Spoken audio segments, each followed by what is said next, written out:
Hello there, World of Tankers, and welcome to the channel. I'm your host, Deadliest Blitz, and in today's video, I will be showcasing what I believe to be two of the deadliest tanks in World of Tanks Blitz. Now, yes, I know there are a lot of other super deadly vehicles that could have made today's video. The 4005 technically is more dangerous than the two tanks I'll be showcasing, but the 4005 doesn't really have carrying potential. If your team's bad, let's be honest, the chance of winning is quite low. I wanted today's video not only to have incredibly dangerous tanks, but ones that, if you're good enough, you can win quite confidently in. And those two choices arrive down to the TVP 5051 and the M6O. Both of these autoloaders are kind of ridiculous, and I'll be explaining, while we take a look at some gameplay, of just why these tanks are so crazy. So we're going to start off with the TVP. This tier 10 Czech autoloading medium, well, it got nerfed quite hard. I mean, when the vehicle was first released, it was actually fine because it got buffed. Yeah, when it was first released, it was pretty balanced, to be honest. And then for some reason, Wargaming said, we're gonna buff it, and they absolutely made the thing completely overpowered. And then they finally nerfed it to where we are now. And the tank's still pretty good. It's got good DPM for a clipper that does 1200 damage at 2600. Its dispersion paired with aiming time is pretty good, and it's got very good on move, and that's why I have good dispersion, is because I'm running refined gun.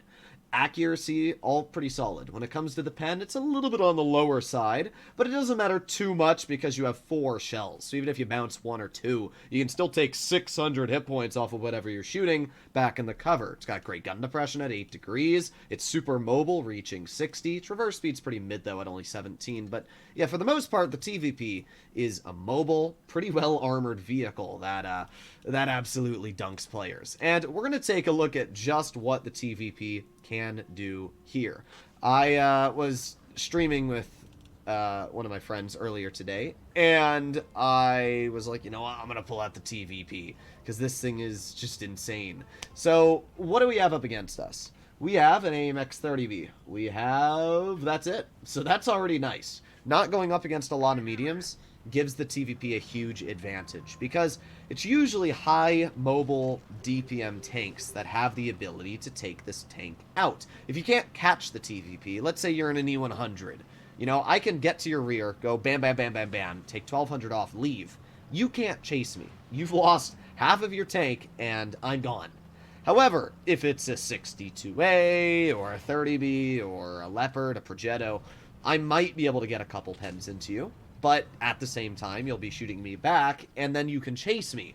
And that's where this tank falls apart, especially with the very poor armor. The other thing that really nukes this vehicle is high alpha tank destroyers, especially if you're smart enough to load HE. The sides, the rear, even the lower plate on the front is very susceptible to 150mm HE shells, and because of that, you're just going to get nuked. So we got 1 shell to the IS-4, and we would have gotten 2, but unfortunately, our AMX 50B decides to pull out right at that moment. So at this point in time, I've decided, alright, I'm not going to waste my time dealing with those heavies when I'm in a medium, and it's not my job to push the heavies. Instead, what I'm going to do is deal with the flank that's currently going on. We've got the 263, and we have the 30B. I'm going to try and get behind the 263 to begin with. And this right here is going to show you why the TVP is absolutely insane. We get 1, we shoot him in the track wheel. 2, we get 3, and we get 4. Yeah, we just took 1,000 hit points off of that Object 263. Dude had no counter. All he could do was press the fire button and hope to pen me, but he had immediately turned around, so his shell was not obviously aimed in, and it managed to bounce off our upper plate. So already, off to a good start. We have gotten 1,300 damage out and killed a full health tier 10, or at least a half health tier 10. Now we're going to maneuver our way on up to mid. We got the 183 in front of us, and I'm going to load heat just to guarantee these pens. We got 1 into his tank, 2 into his vehicle, that's 500 HP. And then we got the mouse in front of me. I'm going to get 1 and 2. There you go. Second one was able to pen. Thankfully, we have been able to back up without bleeding really any health, and now we're at 1,800 damage. Okay, doing pretty solid. Unfortunately, our Progetto makes a pretty bad poke and bleeds a lot of his health. That's not good. You want your mobile tanks to have HP, especially late game. As you can see, I've been conserving mine as much as possible. But, boom! 300 damage ram into the 30B. And this is, again, where the TVP is insane. That bounces, by the way. You can see the pen directly on the 30B hatch, and that still bounced. Thanks, Wargaming. It's a little cringe, but, oh well. We're at 2,900 damage at this point, and this is pretty solid stuff. We can see my toonmate is all the way up there in the front, and to be honest, he does play a little bit aggressive here, and gets punished for it, but I'm not going to worry about that. I'm going to shoot the IS-4, who's a pretty easy target, and try and help out my Yags. We get 1, we get 2, we track him, we get 3, and we get 4. Boom. Another 1,200 health taken off the IS-4. We are at 4,140 damage at this point. I mean, the TVP is just so deadly, because all you have to do is reload the clip, catch somebody off guard, or not even off guard, just trade with them. I mean, I can easily take a shell from this Object 260 and shoot him back for double, if not triple, what he's going to hit me for. So that's what we're going to do. The Object 260 sees me, and he's like, I'm going to poke you. So I'm like, okay, there's 1. There's 2. We track him with that shell. He repairs his track. We track him again. And I track him again. There you go. I mean, we absolutely nuked him there. Now, unfortunately, I don't get back in time. But it doesn't really matter. I mean, the Chieftain was going to kill him anyway before I reload.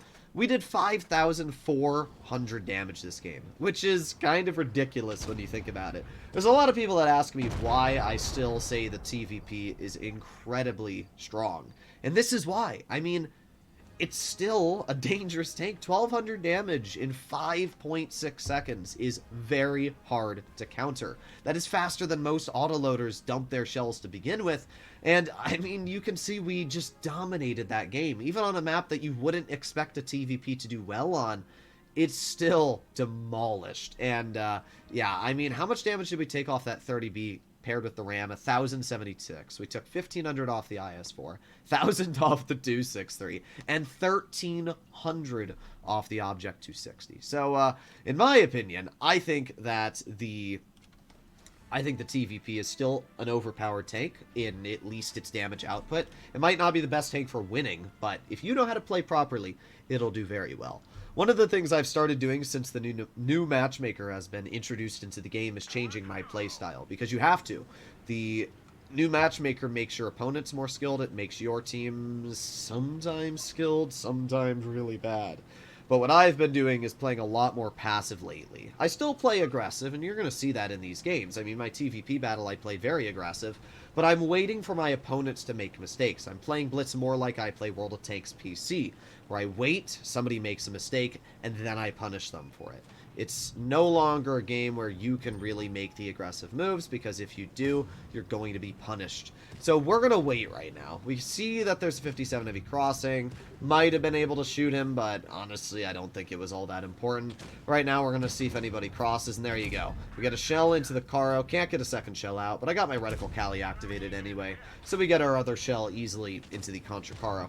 Just like that, we were able to get 2 shells out. And, by the way, just in case I didn't say this, the M6O is the second deadly tank we'll be talking about in today's video.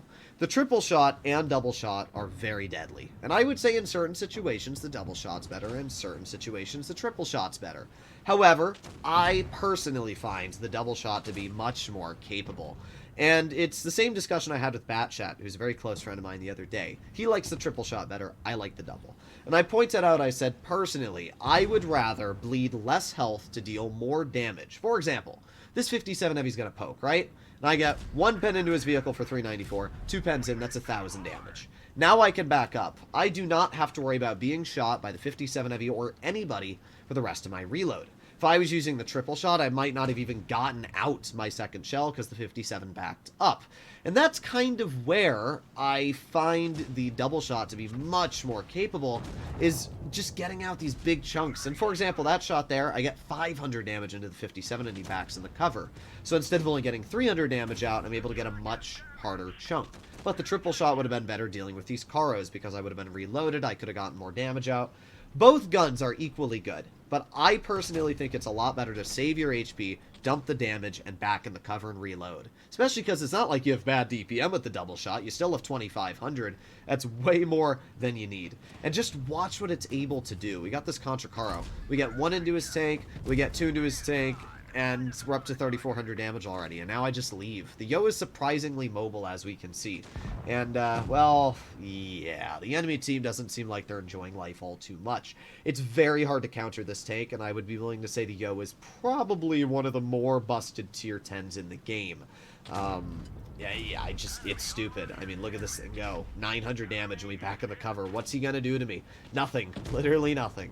We're back. We're at 4,300 damage now. We're reloading again. My teammate's just kind of chilling.